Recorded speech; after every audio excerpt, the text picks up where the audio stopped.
So lots to talk about here, Time Warner. So it's got a few divisions. There's the Turner division, which owns CNN, Cartoon Network, so a whole lot of TV shows. The kind of businesses that sell their content to DSTV. So, you know, DSTV will pay them an annual subscription fee to have a channel.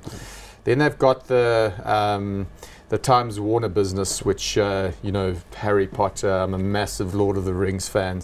You know, you've got incredible movies in there. And then HBO, yes, which is, you know, Game of Thrones, Westworld, massive big TV productions that people are completely hooked on.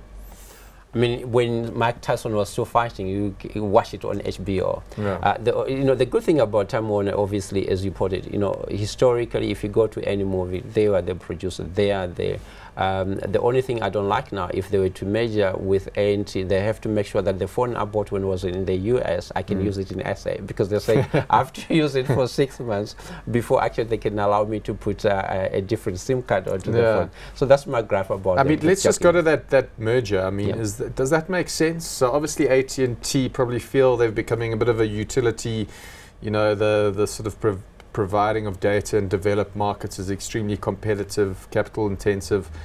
They've got lots of subscribers on board, so, you know, why not merge with a content provider and provide that content to your subscribers? No, certainly. I think we're talking about where people are moving into live streaming in your homes, in your office, in your car, in the trains, if you are traveling in a train. So certainly, I think if you're looking then to say going forward, how do you basically combine? Because these two businesses are kind of separate, but they complement each other. You know, so you don't want to go and recreate your own platform, you know, to be able to reach, or network to be able to reach to a bigger clientele base or customer base. So possibly that's what the whole idea is all about. Yeah.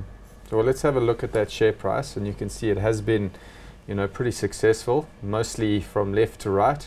A few hacking issues with Game of Thrones, getting bribed to you know, people getting access to big spoilers and bribing.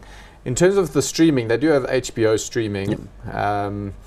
Although, you know, and with that original content that they have, I guess as a consumer, if you want to maybe possibly in the future watch Game of Thrones, you're just going to have quite a few streaming accounts.